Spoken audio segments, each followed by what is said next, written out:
ഹരേ കൃഷ്ണ. ഇന്ന് നാരായണീയത്തിലെ 1-ാമത്തെ ദശകത്തിലെ 9-10 ശ്ലോകവും അതിൻ്റെ അർത്ഥവും കൂടെ പറയാം. ഓം നമോ ഭഗവതേ വാസുദേവായ. ഹരിശ്രീ ഗണപതേ നമ. അവിഘ്നമസ്തു. ഓം ശ്രീ ഗുരുഭ്യോ നമ. ഓം ശ്രീ മൂകാംബികായേ നമ. ഓം ശ്രീ രാധികായേ നമ. കാരുണ്യാത് കാമമന്യം ദദതി ഖലു പരേ സ്വാത്മദസ്ത്വം വിശേഷാത് ഐശ്വര്യാദീശതേന്യേ ജഗതി പരജനേ സ്വാത്മനോപീശ്വരസ്ത്വം ത്വയ്യുചൈരാരമന്തി പ്രതിപദമധുരേ ചേതനാസ്ഫീതഭാഗ്യ ത്വം ചാത്മരാമായേവേത്യതുലഗുണഗണാധാരശൗരേ നമസ്തേ. ഐശ്വര്യം ശങ്കരാദീശ്വരവിനിയമനം വിശ്വതേജോഹരാണാം തേജസംഹാരി വീര്യം വിമലമഭിയശോ നിസ്പൃഹൈശ്ചോപഗീതം അംഗാസംഗാ സദാ ശ്രീരഖിലവിദസിന ക്വാപി തേ സംഘവാർത്ത തദ്വാതാകാരവാസിൻ മുരഹര ഭഗവശ്ശബ്ദമുഖ്യാശ്രയോസി.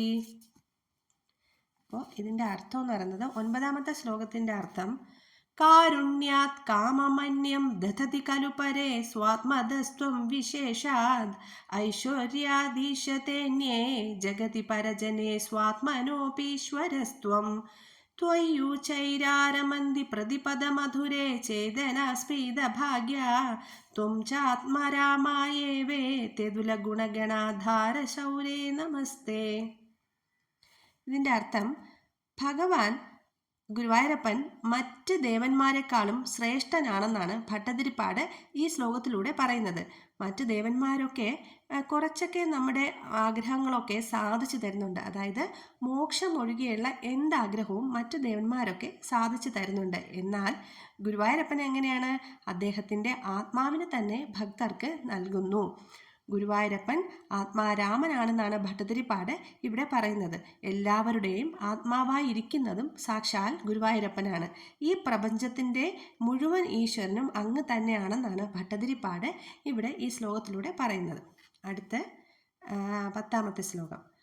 ഐശ്വര്യം ശങ്കരാദീശ്വര വിനിയമനം വിശ്വതേജോഹരാണാം തേജസംഹാരി വീര്യം വിമലമപിയശോ നിസ്പൃഹൈശ്ചോപഗീതം അംഗാസംഗാ സദാ ശ്രീരഖിലവിദസിന ക്വാപി തേ സംഘവാർത്ത തദ്വാതാകാരവാസിൻ മുരഹര ഭഗവശ്ശബ്ദമുഖ്യാശ്രയോസി. ഇതിൻ്റെ അർത്ഥം എന്ന് പറയുന്നത് ഐശ്വര്യവും വീര്യവും യശസ്സും ജ്ഞാനവും വൈരാഗ്യവും ഇതിൻ്റെ ഒരു കൂട്ടമാണ് ഭഗം എന്ന് പറയുന്നത്. ഭഗം ഉള്ള ആളാണ് ഭഗവാൻ. അതാണ് നമ്മുടെ സാക്ഷാൽ ഗുരുവായൂരപ്പൻ. ഗുരുവായൂരപ്പൻ്റെ ഐശ്വര്യം എന്ന് പറയുന്നത് ശങ്കരൻ തുടങ്ങിയ ഈശ്വരന്മാരെ നിയന്ത്രിക്കുന്നു എന്നാണ്. അതായത് ഈ പ്രപഞ്ചത്തിന് പ്രകാശം കൊടുക്കുന്ന സൂര്യൻ, അഗ്നി മുതലായവയുടെ ചേതസ്സിനെ പോലും ഹരിക്കുന്നതാണ്, അതിലും തേജസ് ഉള്ളതാണ് അങ്ങ്. ലക്ഷ്മി ദേവി, അതായത് ഗുരുവായൂരപ്പൻ, അതിലും തേജസ് ഉള്ളതാണെന്നാണ്. ലക്ഷ്മി ദേവി എപ്പോഴും അങ്ങയോട് ചേർന്നിരിക്കുന്നു. എങ്കിലും സർവജ്ഞനായ അങ്ങയ്ക്ക് ഒന്നിനോടും യാതൊരു ആസക്തിയും ഇല്ല എന്നാണ് ഭട്ടതിരിപ്പാട് ഇവിടെ പറയുന്നത്. അങ്ങ് തന്നെയാണ് ഭഗവാൻ എന്ന ശബ്ദത്തിന് ഏറ്റവും യോഗ്യൻ എന്ന് പറഞ്ഞുകൊണ്ട് ആദ്യത്തെ ദശകം ഇവിടെ അവസാനിക്കുന്നു. സർവത്ര ഗോവിന്ദ നാമ സങ്കീർത്തനം. ഗോവിന്ദ ഗോവിന്ദ.